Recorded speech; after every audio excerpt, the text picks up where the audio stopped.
Seringkali kebaikan Allah itu kita pandang dari sudutnya yang materi. Allah itu baik kalau kita punya harta yang banyak, tanah yang luas, pabrik yang di mana-mana. Sementara kalau cuma sekadar itu kebaikan Allah,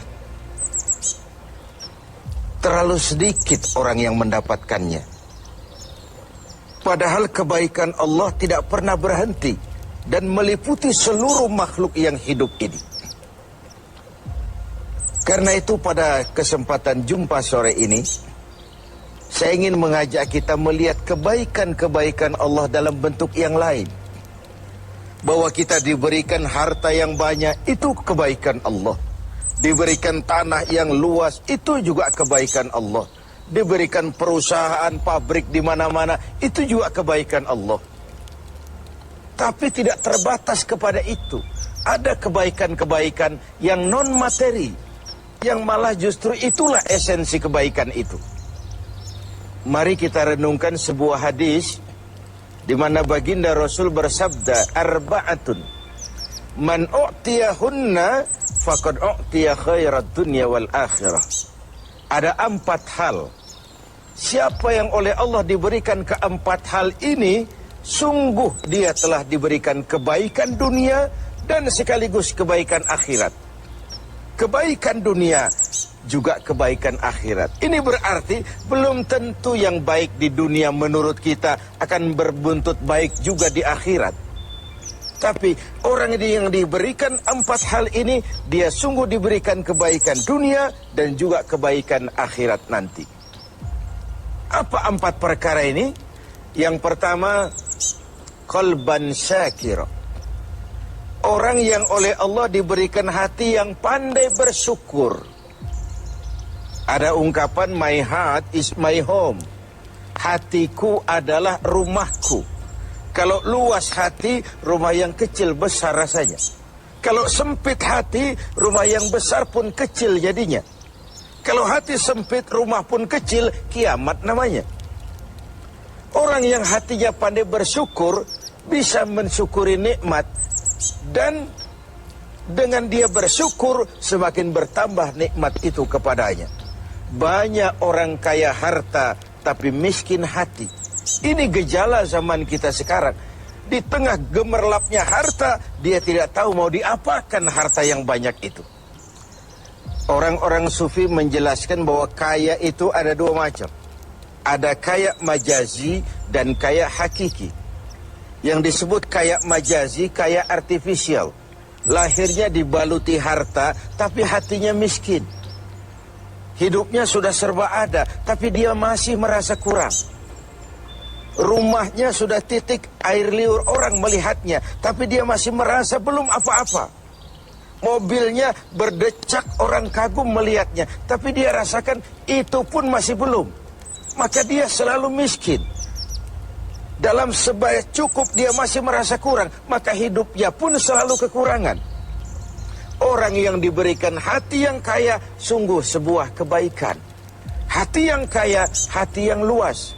Kalau hati luas, tandanya 2, bisa mensyukuri nikmat dan tidak mengingkari apa yang diberikan Allah kepadanya. Tapi orang yang hatinya sempit biasanya tidak pandai mensyukuri nikmat. Dan lebih celaka lagi ini, tidak senang lihat orang lain mendapat nikmat. Orang seperti ini ya susah gemuk. Sudah tidak bisa mensyukuri nikmat, tidak senang lihat orang lain mendapat nikmat. Tetangganya beli televisi saja dia demam. Nanti tetangganya beli sepeda motor, dia makin gawat, masuk rumah sakit. Di rumah sakit dengar tetangganya beli mobil, mati dia. Disiksa oleh perasaan sendiri. Begitu orang yang miskin hatinya. Orang yang diberikan hati yang pandai bersyukur, sudah diberikan kebahagiaan dunia dan kebaikan akhirat. Ini yang pertama. Yang kedua, walisanan zakira. Orang yang diberikan lidah yang pandai berzikir, menyebut nama Allah dalam artian yang seluas-luasnya. Tasbih ya zikir, tahmid ya zikir, tahlil ya zikir. Tapi ada fenomena lain. Melihat apapun yang mengagumkan, dia kembali kepada Sang Maha Pencipta. Itu pun zikir. Melihat semesta jagat raya, melihat bintang gemintang bertaburan di angkasa, melihat lautan luas terhampar biru membentang, melihat gunung tinggi menjulang ke angkasa, semuanya mengingatkan dia kepada Allah. Itu pun zikir.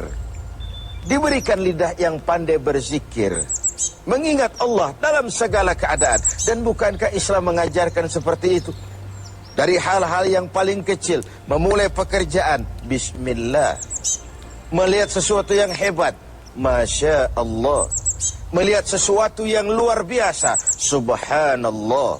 Terkejut, Astaghfirullah. Berjanji, Insya Allah. Semua dikaitkan dengan Allah. Inilah zikir itu. Hidup yang larut dalam alur ketuhanan. Yang ketiga, wabadanan alal bala'i sabir. Beruntung orang, diberikan kebaikan orang, kalau dia dikaruniai badan yang tegar menghadapi bencana, tegar menghadapi cobaan, kuat menghadapi tantangan. Tantangan itu penting. So, kalau tidak ada tantangan, kita akan tidur. Cobaan juga kita perlukan. Tapi kalau kita tidak sanggup menahannya, larut oleh cobaan itu, kita akan kalah karenanya. Orang yang baik, diberikan kebaikan dunia akhirat, punya badan yang tegar menghadapi cobaan. Apa cobaan Allah? Dua macam.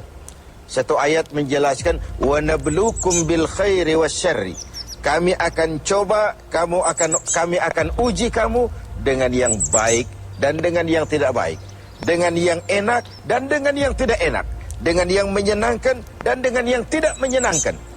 Bukan cuma sakit cobaan itu, sehat pun ujian. Bukan cuma miskin ujian, kaya pun cobaan. Bukan cuma tidak punya jabatan cobaan, naik pangkat pun ujian. Kita ni yang namanya ujian kan yang tidak enak saja.